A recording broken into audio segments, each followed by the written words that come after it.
ایک حدیث میں آیا ہے کہ جو شخص نماز میں سستی کرتا ہے اللہ تعالیٰ اس کو 15 طریقوں سے عذاب دیتے ہیں۔ 5 طرح کا عذاب جو ہے اس کو دنیا میں دیا جاتا ہے، 3 طرح کا عذاب اس کو موت کے وقت دیا جاتا ہے، اور 3 طرح کا عذاب اس کو قبر کے اندر دیا جاتا ہے، اور 3 طرح کا عذاب اس کو قبر سے اٹھایا جائے گا، اس کے بعد دیا جائے گا۔ 5 طرح کا جو عذاب اس کو دنیا میں دیا جاتا ہے، اس کے اندر سب سے پہلا جو عذاب ہے اس کی زندگی سے برکت کو ختم کر دیا جاتا ہے، اور دوسرا یہ ہے کہ صلحاء کا نور اس کے چہرے سے ہٹا دیا جاتا ہے، اور تیسرا عذاب جو اس کو اللہ رب العزت دیتے ہیں وہ یہ ہے کہ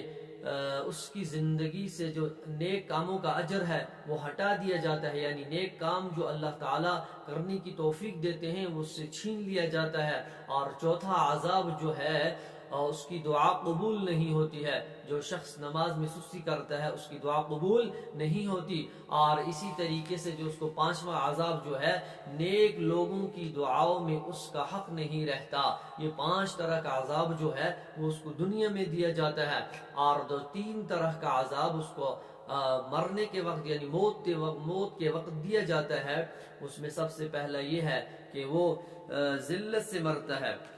اور دوسرا عذاب یہ ہے کہ وہ بھوکا مرتا ہے، اور تیسرا عذاب یہ ہے کہ پیاس کی شدت میں اس کو موت آتی ہے۔ یعنی آیا ہے حدیثوں کے اندر اگر وہ شخص اس وقت سمندر بھی پی لے تو اس کی جو پیاس ہے وہ کبھی ختم نہیں ہوگی، اس حالت میں اس کو موت آئے گی۔ اور یہ جو 3 عذاب ہیں یہ اس کو موت کے وقت دیے جاتے ہیں۔ سب سے پہلے ذلت کی موت آئے گی، اور دوسرا یہ ہے بھوک میں موت آئے گی، اور تیسرا یہ ہے کہ پیاس کی حالت میں اس کو موت آئے گی۔ اگر وہ سمندر بھی پی لے اس وقت اس کی پیاس ختم نہیں ہوگی۔ اور قبر کے اندر جو 3 عذاب اس شخص کو دیے جاتے ہیں ان میں سے سب سے پہلا یہ ہے کہ اس پر قبر تنگ ہو جاتی ہے، یعنی اس کی ایک پسلیاں جو ہیں ایک طرف کی پسلیاں دوسری طرف میں گھس جاتی ہیں، اور دوسری طرف کی پسلیاں دوسری طرف میں گھس جاتی ہیں۔ اس کو قبر کا سب سے پہلا عذاب دیا جاتا ہے۔ اور دوسرا عذاب یہ ہے کہ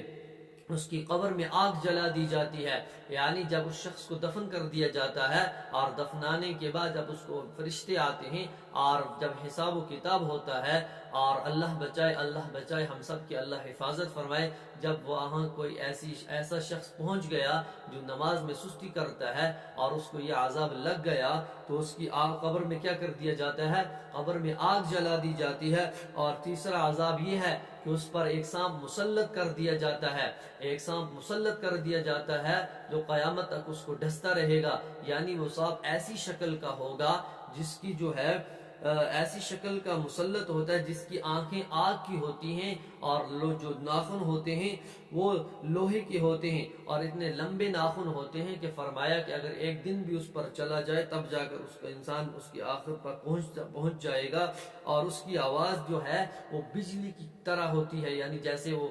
بجلی آپ دیکھتے ہیں کہ جب ہم بارش وغیرہ ہوتی ہے اور اس میں بادلوں وغیرہ میں جب بجلی گرجتی ہے تو اس کی آواز کتنی خوفناک ہوتی ہے، اسی طریقے سے اس کی آواز ہوگی۔ اور وہ سانپ یہ کہتا ہے اس کو کہ آپ نے فجر کی نماز ضائع کی ہے، اور آپ نے فجر کی نماز ضائع کی ہے، اور طلوع آفتاب تک اس کو مارتا رہتا ہے، اور پھر ظہر کی نماز ضائع کرنے کی وجہ سے وہ اس کو عصر کی نماز تک مارتا رہتا ہے، اور عصر کی نماز ضائع کرنے کی وجہ سے وہ اس کو مغرب کی نماز تک ڈستا رہتا ہے، یعنی اس کو جو اللہ نے حکم دیا ہے وہ اپنے حکم کو انجام دیتا ہے۔ اور اسی طریقے سے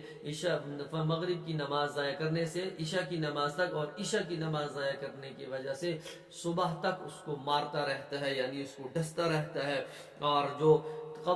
آخرت کے اندر اس کو 3 عذاب دیے جائیں گے، یعنی جب دوبارہ زندہ کیا جائے گا اس میں اس کو سب سے پہلا عذاب یہ ہوتا ہے کہ ایک جو ہے حساب سختی سے لیا جائے گا،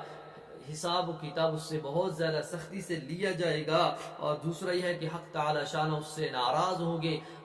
حق تعالی شانہ اس سے کیا ہوں گے؟ ناراض ہوں گے، اور اس پر اللہ تعالی شانہ کا اس پر کیا ہوگا؟ غصہ ہوگا، یعنی جب ہم کسی سے ناراض ہوتے ہیں تو اس پر ہمیں کیا ہوتا ہے؟ غصہ ہوتا ہے، یعنی حق تعالی شانہ کا اس پر غصہ ہوگا۔ تیسرا ہے کہ اس کو جہنم میں داخل کر دیا جائے گا۔ آپ خود سوچئے کہ اگر ہم کل قیامت کے دن میدان محشر کے اندر اللہ رب العزت ہم سے کیا ہو ناراض ہو, اللہ کا ہم پر غصہ ہو, تو پھر ہم وہاں کس سے یعنی ہم کس سے ایسی مدد چاہیں گے کہ جس کی وجہ سے ہم کیا کر دیا جائے, اللہ کا غصہ ہم پر کیا ہو جائے ٹھنڈا ہو جائے اور اللہ کی رحمت جو ہے ہم پر غالب ہو جائے. اس لیے ہمیں چاہیے کہ ہم نماز کی پابندی کریں. اگر آپ کو کہیں بائی چانس آپ, کیونکہ شریعت کے اندر اس چیز کی اجازت بھی ہے, اگر کسی کو نماز رہ بھی جائے یعنی مسجد تک جماعت تک اگر وہ نہیں پہنچ سکتا ہے تو اس کو نماز اپنی زندگی میں ادا کرنی چاہیے, نماز کو نہیں چھوڑنا چاہیے. اللہ تعالی ہم سب کو جو اللہ تعالی نے یہ عذاب جو حدیث کے اندر ہمیں یہ پتہ چلا کہ جو شخص نماز میں سستی کرتا ہے اس کو یہ عذاب دیے جائیں گے موت کے وقت دنیا میں اور قبر میں, اور پھر قبر سے اٹھانے کے بعد. اللہ تعالی ہم سب کی حفاظت فرمائے. اللہ تعالی ہم سب کو 5 وقت نماز پڑھنے کی توفیق نصیب فرمائے. وآخر دعوانا ان الحمد للہ رب